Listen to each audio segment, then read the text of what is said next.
And welcome to Trekkie and Beyond, a Star Trek podcast. I'm Monica. And I'm Andrea, and welcome to episode 10 of season 4 of Lower Decks.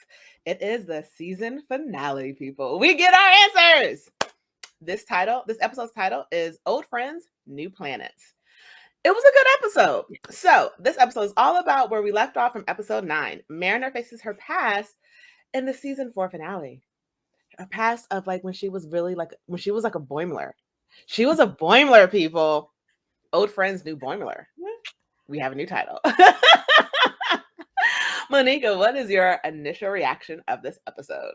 Overall, I really liked the season arc, and it was a fun, fast-paced action-adventure episode that included risks, self-sacrifice, love for each other, Cerrito strong. Cerrito strong. Yeah, and oh my, I mean, we saw a lot of connections in this episode. We'll go further into depth, I'm sure, in our season review. But we have an acting Captain Boimer, which I didn't think I would see here. So I enjoyed it. For when it comes to Star Trek season, wrapped up the finales, when it comes to a whole season arc, this one wasn't bad. I did like the ending. I did like that we got to see again a glimpse into Mariner's past, where she wasn't just being disruptive, where she was being like a true Starfleet cadet that we never really got to see her as. So I did like that. I like that we got to see different people show their strengths. We got to see Tindy sort of show up a bit. We saw, well, a lot of it. We saw Rutherford sort of show up where he was. We saw Boimler show up. So it was nice to see all of those actions of people of our lower decks coming into their own. And it was nice to see Cerrito stand up for Mariner. And at the end of last season 3, we saw Mariner come back and save Cerritos, and it was interesting to see Cerrito save Mariner. So I liked it. It was good. Was I expecting just a tad bit more? Yes, I was expecting a bigger grand finale, but I did like it. yeah, now I'm thinking about a subtitle. Maybe the subtitle could be Cerrito strong.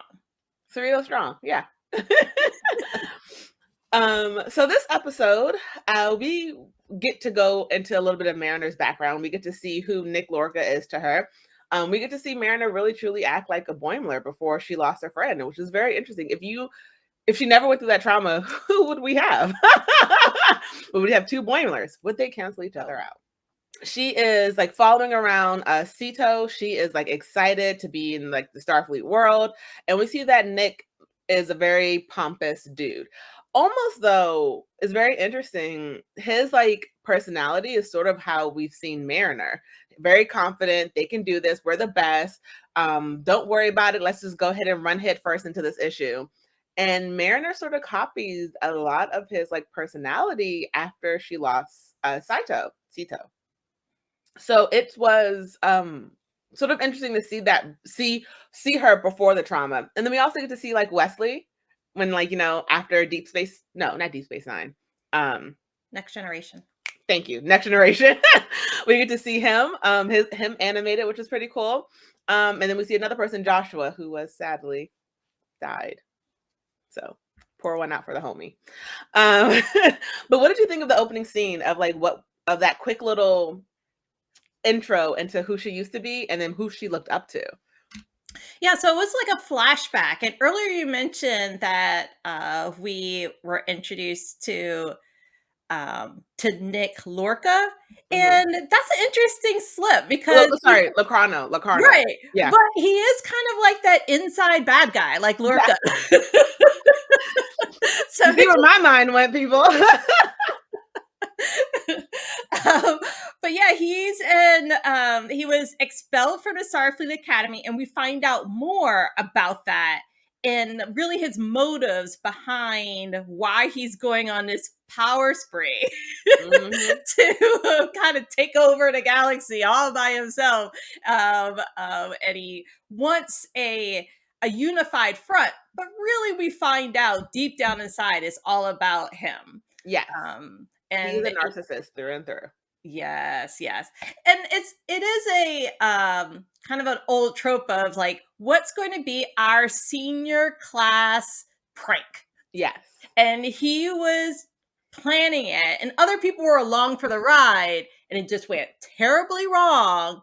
And it seemed like he tried to cover up, and to the point in which Starfleet expelled him, and he could not get over that for decades. Because he could not accept that he did something wrong. Right. And oh, it's like so frustrating talking to those people. It's like, just accept it. Like, you don't have to like it, just accept it. Just admit it. You don't have to like it. No, but it's also interesting. So we see Mariner's father, I think, for the first time this season. I don't remember seeing him really. And him and Captain Freeman are both basically ready to go ham to go save their daughter because she was kidnapped. Again, I love the fact that I guess she changed a little enough where people were like, she didn't go with him willingly. This was a kidnapping. And Starfleet is ordering them to stand down from saving their own daughter. And it's like, okay, you can order me as a captain, but you can never order me as a mother. Like, it was nice to see that Captain Freeman, again, a complete change, a complete 180 from season 3 of she kicked her own daughter off the ship to I'm gonna go defy Starfleet orders to save my daughter. Like, this is not up for debate. Like, I don't care. I like that she put out a whole channel to everyone, was like, look, we're gonna do this. You don't have to do it with me, but this is about to happen. And we get the whole team, we get the whole ship. It's like, look, I'm down. Let's go ahead. Let's do everything we need to do to save her. What did you think about, like, just, I guess for me is more of the change from season 3 of how they viewed her to now how she is, like how much of a valued person she is, even though she keeps going back and forth if she wants to be crazy or not. But what did you think? Oh, it's a big season arc for Captain Freeman. One thing I do want to know before going down further into Captain Freeman's season arc is or character evolution, is really about Admiral Vassery. So I kind of looked down at him after the episode with the Ferengis from season 4, episode 6, and was like, "Come on, dude, stand up!" And so, Have some self-respect. yeah, and in this case too, like, you really don't think that two powerful Starfleet officers are not going to go find and search for their daughter? Come on, really? And you're not going to stand up for your own? We know that this could start some ramifications, but they've gone out on risk before. So be smarter than that, Admiral Vassery. And, so I would think that he would try to work together with them to try to find or bring in another ship, bring in a strategy for him just to tell them to stand down. It's like, well, that's a stupid request because that's not going to happen. And then something that else was sort of interesting about, like, his failure in a sense of, because none of the ships were in the Federation. He was like, an attack against them would like start a war with one of the planets. But those people mutinied against their captain. Like, they weren't in good standing with their with their planets and with their personal or their planetary organizations. They literally kicked their leadership onto a planet that no one would ever find them on. Like, no one was ever supposed to find, like, they sacrificed their captains to death. Like, because they were expected to eventually die on that planet, my assumption is, because they were trying to kill each other. So you weren't firing on a Romulan like ship that was still within the Romulan Empire. They had removed themselves from the Romulan Empire. Why was he not, like, why was that not stated or said? Like, I didn't get his like Right. standing down part, because they weren't a part of their own organization anymore. They weren't. They had already mutinied against it. So I just seemed like it was just another way of him making dumb moves, thinking he was the one in charge. Right. And, I'm still trying to understand this part. So the, all of these ships were captured and kidnapped, and those that wanted to defect join Nick, Yes. right? And Yes. then those that did not want to defect were left on that planet. Yes, and it was like most of the captains were left on the planet. Right. And then Nick accidentally was able to bring Mariner in because she was on that planet. Yeah. Right. And otherwise, it wouldn't have been part of this like perfect storm of opportunity. And he was like, oh, I know her from the past, and she'll align without even really debriefing with her or testing it before he went on the broadcast and stated that she would share her insights about this struggle. Sadly, this the reason I feel like the reason he assumed she would be in on it is because history dictated she would have been. Or like when people run like scenarios or something and they plug in all like the important points of someone's life and everything, it probably did dictate she would be on your side. But like he didn't know about her like final come to Jesus moment, which hopefully seems like is actually going to stick this time, of why she was the way that she was. So it's very interesting because it's like, yeah, you don't stand for that now, but history dictates you probably like 2 years ago, you definitely would have been like with him, or like not, or you would have understood him a lot more than you do right now. So it's like, you can't change your history, but you do have to sometimes live with it.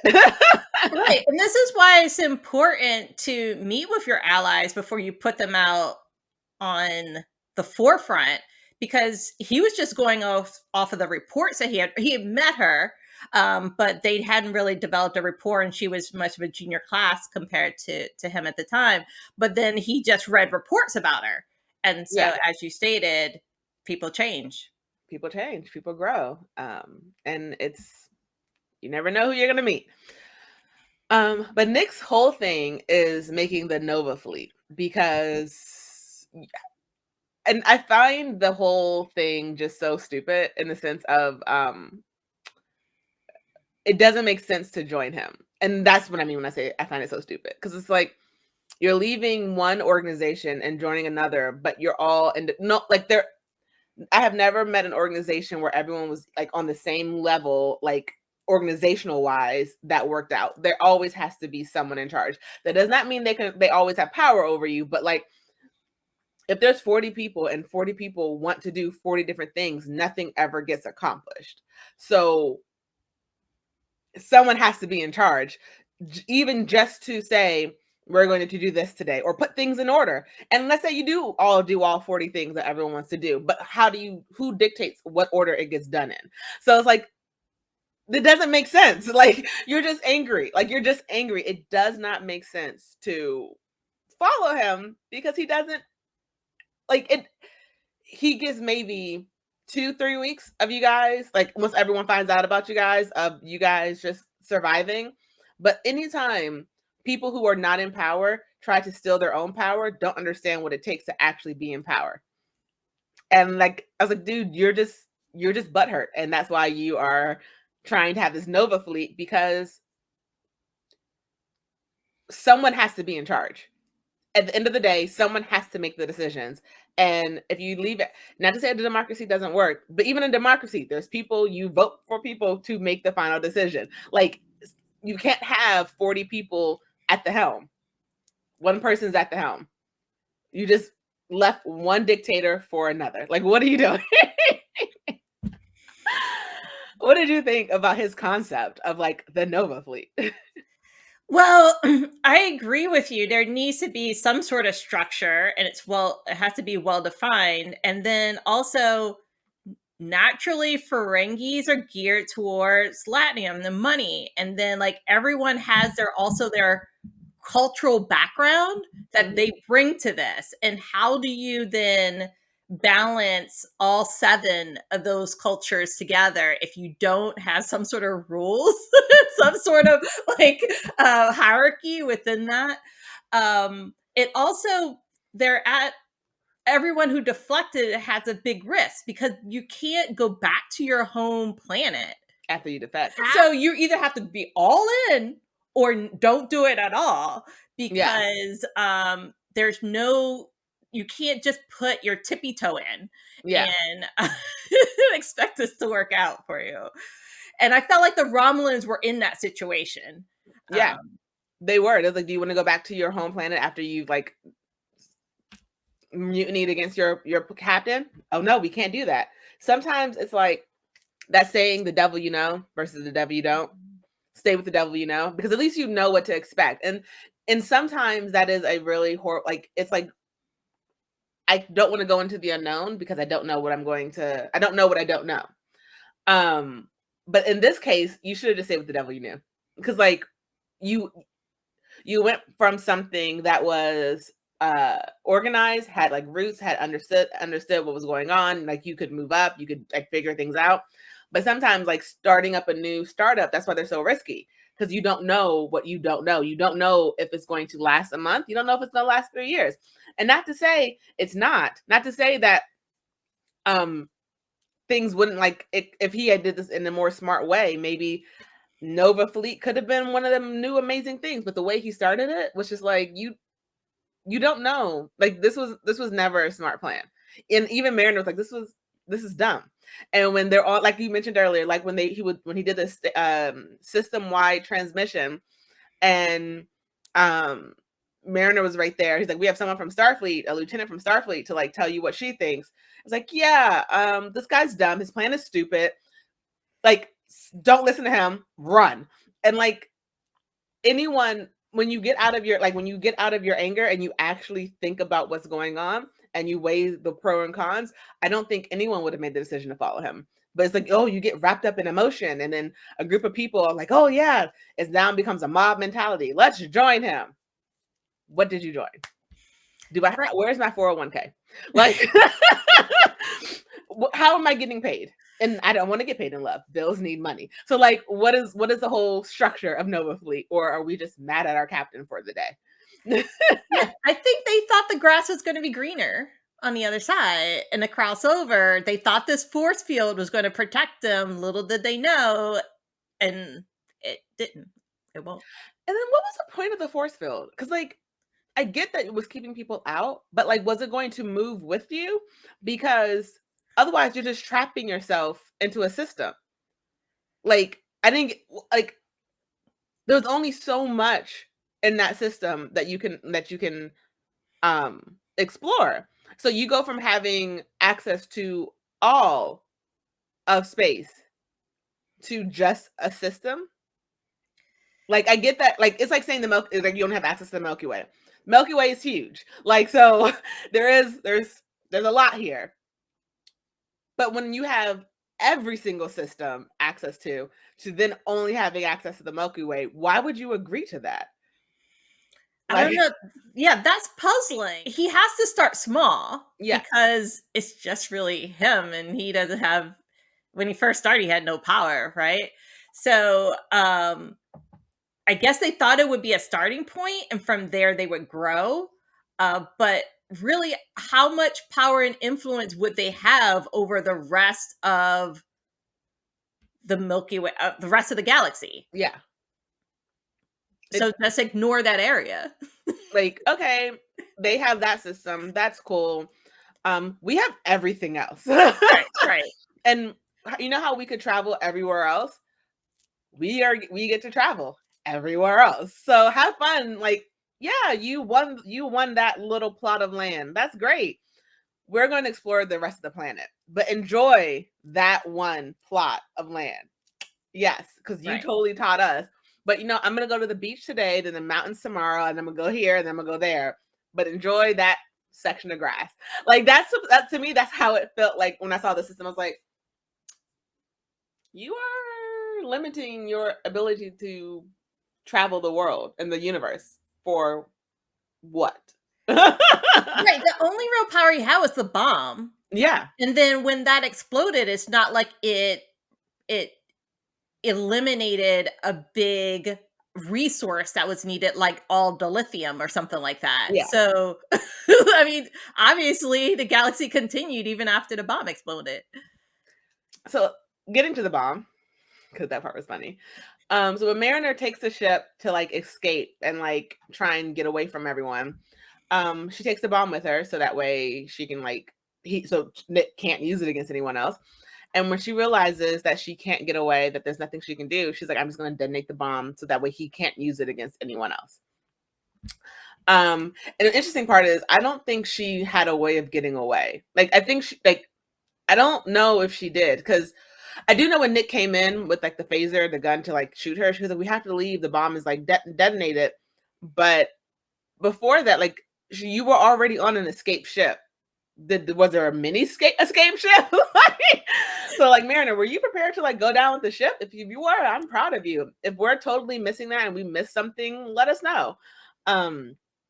Nick tries I'm going to defuse the bomb, and then the Ferengi, always wanting that money, put a paywall on the bomb. When that happened, I just busted out laughing, because that's just greed to the greediest to the greediest. Oh no, I don't have two pieces of latinum. Who are you paying? Who are you paying the bomb? Because where does the money go? That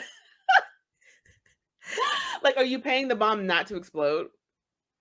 Because where is the money going to be magically transported to the person who created it? I'm so confused of just the pure greediness of them, because no one was going to be able to pay that money, use that money, except the bomb. So what are we doing? Well, the paywall was to prevent the bomb from exploding, right? So maybe then it would go to someone and maybe relay as Bitcoin, some sort of. It has to, because why else? But I'm sure the Ferengi that built that was I have the last laugh at this one. Yeah. I'm on both sides. Someone paid me to build it, and someone's gonna pay to have it stop. If you change your mind, you gotta pay me to stop. But going back to rewinding to because this episode was A and B plot, to the B plot, or the other plot. We see that after Captain Freeman gets the whole Cerritos crew to we're going to go after Mariner, we're going to defy the orders, and we're going to do this. I would have admitted, I would have liked Mariner's father to somehow get there. I don't think there was a way for him to get there in time, but it would have been nice to see him also join Cerritos and be we're going to go save my daughter. So that would have been nice. But two, it was very interesting to see how everyone was sort of pulling from their own strengths to do it. So it was nice to see that Tendi, going back to her home planet, was Captain, you ain't got no power here. This is what we're going to do. We need this ship to do this, to do X, Y, and Z, to go and bomb the border so we can get through through to the system. And when the captain's oh, I accept that. And she's nope, I command barter by combat. And then how Tendi sort of knew everyone's strengths and weaknesses, even though they should have won. It was nice seeing how Shax and the other security guy and Ransom were all getting ready to we're gonna go rumble, we're gonna beat this person down.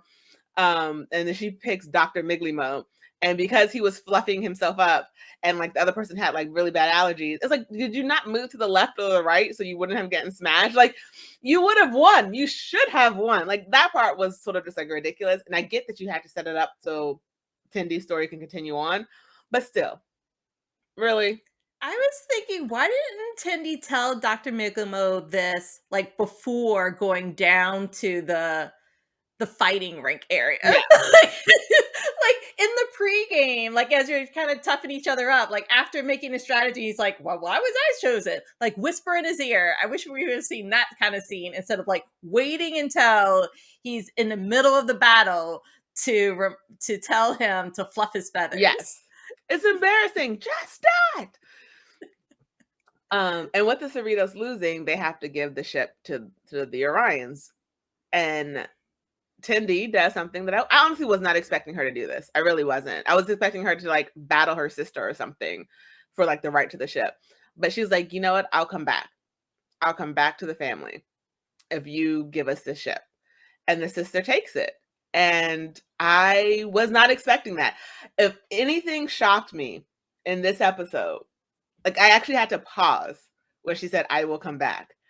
You want the mistress of the winter constellations. I did not see that coming. I did not see it coming, and my jaw dropped at the end, which we'll talk about soon. But I was also thinking, come on, Captain Freeman. You were just in an episode where you talked about reading the fine print with the Ferengis. Work out the fine print with Tendi for this negotiation because they should have gotten a working battleship. Yes.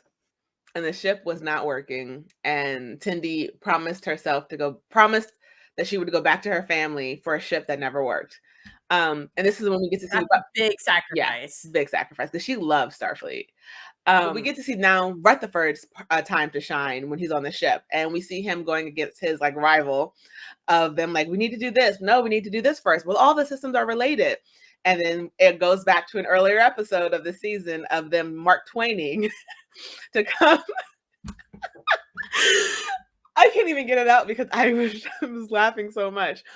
Of them Mark Twaining to come to a deal on how to actually get the ship up and running.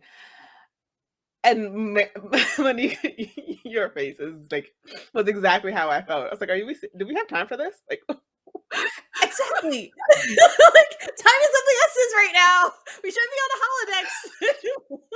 and I love how Captain Freeman was like, how does this keep working? And Talin was like, this sheer absurdity basically is why it's working. Like, so we see them. And my girl Talin of all people recommended this. Yes. Not Boimler. Like, Talin, come on. This is not logical. So we're seeing Talin becoming more and more a part of the ship, and like more and more becoming Starfleet, and not something she's using it as an actual real experience and not as a way station until she can go back home where she wants to be. So it's nice to see that she's like starting to like learn and remember things. But at the same time, honey, could you have not made the executive decisions like, we're going to do this part of his plan, this part of this plan, this part of his plan, and this part of his plan? Break, go. Almost red herring type thing when we see that when Boimler's in the captain's seat and we see that Captain Freeman is on a different ship, but we don't see what ship she's on. And we think she's on the battleship and like about to crash into the this barrier. I was like, oh my God. Like, what just happened? And then you see the small little ship, Captain Yacht, going right after. He's like, oh, I feel like maybe that was just me. Maybe I just assumed she was on the battleship because I figured that you would have to steer it in. Did you think she was on the battleship, or did you know she was on a different ship? Because am I just slow? It's okay if I'm just slow. I don't know. I didn't catch it until I saw acting Captain Boimler. See that, like, only the higher ups were the ones who actually defied the orders and went through. So it did sort of protect everyone else on the Cerritos in a sense, that all the leadership, because sometimes like the higher you up, the higher you're up, the more leeway you have to not get in too deep of a trouble. Like if an ensign mess ups, you're off, but a captain can get knocked down. So it's like they have further to fall in the sense of they can get demoted versus just being kicked out of Starfleet. And so it's nice to see like all the leadership went. She saved her daughter, and then they got out of there. I didn't really know how they were going to save her when she was kidnapped. I didn't know. I was expecting a little bit more in the sense that when he did the system wide channel and was talking to all the different people of different races, the alien races on different ships, I thought we would have more people from Mariner's past to try and come and help save her. That's what I was thinking. I was thinking we would have like her best friend who's a captain showing up with her ship. Her friend who's the archaeologist showing up with her ship. So that's when I said earlier, I liked it, but I was expecting more. Because they had hinted that he was saying this to system-wide people, and Mariner was on a system-wide channel saying, don't listen to him. He's crazy. Save yourselves. That more people would show up to save her outside of Starfleet. And that's the part where it was sort of lacking for me. It was like, oh, no more people are coming. Oh, okay. And that was the part that was just sort of just weird to me. I agree with you. I actually thought that her father, the admiral, was working behind the scenes to get some other Yeah. way, other people involved. But I guess he has like he can deny all culpability, and maybe Freeman looped him in, but he was like, I just can't. Yeah. We both can't get Yeah. fired over this or something like But we that. have bills. Um, We need that 401k. yeah. Yeah, I like you, I was thinking there was going to be more people. I also thought that maybe they were going to loop in Rutherford's the grappling hook Oh, that he was working yeah. on. I thought that that was going to be used in some sort of way in the rescue mission. So I mean, I'm happy that Mariner survived and that she was saved, which yes. I just expected a little bit more. It would have been nice to see maybe Wesley show up because like we already saw him at one spot, so it would be great to see him. Like I don't know, it wasn't bad. I was just the other season finales have sort of made me expect more, and this to me didn't really seem like a full season You finale. know, it would have been really cool if the Klingon in the last episode that she became, like, good friends with, Yeah, who then became the captain of the ship, because he was like, "I'm the captain of the ship now," at the yeah. end. This is my ship. Because he killed the previous captain, and in Klingon culture, then you become the new captain, if he was looped in somewhere. Yeah, like it seems like there wasn't enough of people trying to save her in this episode. So that was like the thing that was just like, oh, everyone didn't come save her? Okay. Okay. Interesting. Um, But maybe it also shows that now the Cerritos, who was thought of as, like, a weak ship, like, and weak leadership, that they are actually really strong, and they should be at a higher that's level true. and thought of more seriously. That is true. That is very true. So then we come to basically the last scene. We see that Taylin gives up going back to the Vulcan Institute. Like the ship, she's going to stay with Starfleet. And she tells Tindy we're going to be science BFFs. Um, we see that Captain Freeman did not get reprimanded because she opened up a line of negotiation with the Orions, which has never been done before. But then we see that Tindy is actually being taken. She's going back to her home planet with her sister. They sent the ship. And the reason I am okay, like I'm sad. I am very sad. But like I'm happy that Tindy is not going back the same person she was. Because the Tindy who came to Starfleet was like embarrassed to be an Orion, it seemed. That she wasn't okay with everything that she had to do to survive and become like the highest daughter of the fifth ranking syndicate and like on Orion's planet. It wasn't a she was almost embarrassed of like her past. And now she is when she's like, you got this, and her entire like face changes. It's like now she has accepted that she can be both the mistress of the winter constellation and who she actually truly is, which is this happy, bubbly person who, yes, you can't be like that all the time, but like I feel like she's more of a whole person going back to the Orion world versus someone who is like trying to distance herself from her past in the sense of don't be embarrassed of where you came from like that. No one can choose where they're born. We can just choose the story we tell and how we live our lives. And I feel like being embarrassed of where you were born, you couldn't control that. So why be embarrassed about it? You had to live on your planet. You had to do what you had to do to survive. And now you are who you truly are. And so I'm excited to see what we'll see from her in season 5. She better be back in season 5 in some way, shape, or form. That's what I'm just saying. Her character could become like an ambassador, could grow in lots of other ways, and maybe help the Orions join the Federation. They'll have to do some course correction later, but I could already see that Rutherford misses her, Yeah. right? And they were a really charming just duo Mm-hmm. together. So it'll be interesting to see that dynamic. I know that Talin had also become very fond of her. So all of a sudden you have these connections, and one chippy person is no longer part of the team. And I'm hoping they'll not try to like fill her with another person. Hard. And then also when Boimler was acting captain, Delta crew, was also The bridge. on the deck. So basically the primary lower deckers and the Delta lower deckers were on the bridge helping Freeman and the rest of the team. So it shows that like they're growing together, and all of a sudden now we're gonna have like, I don't know, part of this Cheeritos strong team. Like bittersweet because I feel like this is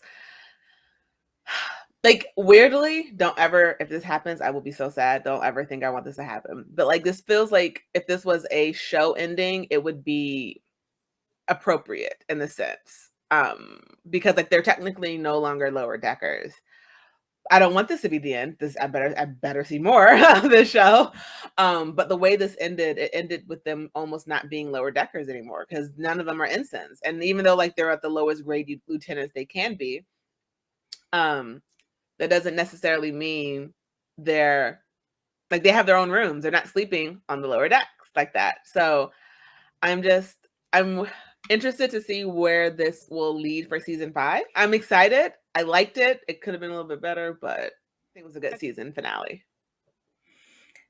I agree. If there was more to it, if they gave us a little bit more meat, then maybe it would be like enough for a spinoff. The last scene we had attendee looked like she was up to something. Oh yeah. She's taking over. She's taking over. Because the thing is, she's better than her sister.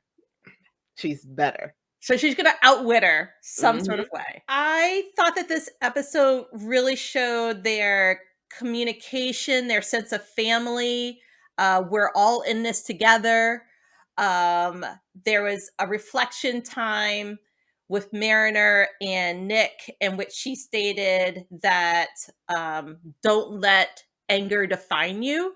Mhm. And so I'm hoping for those that can't see me right now, I'm crossing my fingers that she has evolved and it's going to take her words to heart and use that to help move on um and grow in lots of other ways. But I'm looking forward to. I'm looking for more evolution of her character. Let's learn these lessons and um and take the position seriously. Yeah. What Yeah. about you? Because I feel like season 3's season finale was just like, so I was sort of expecting the same thing. I think it was a good season finale. It did wrap up all the loose ends. I just would like just a little bit more. That was it. So there's nothing else. As always, I'm Andrea. And I'm Anika. And live Live long and long prosper. and prosper.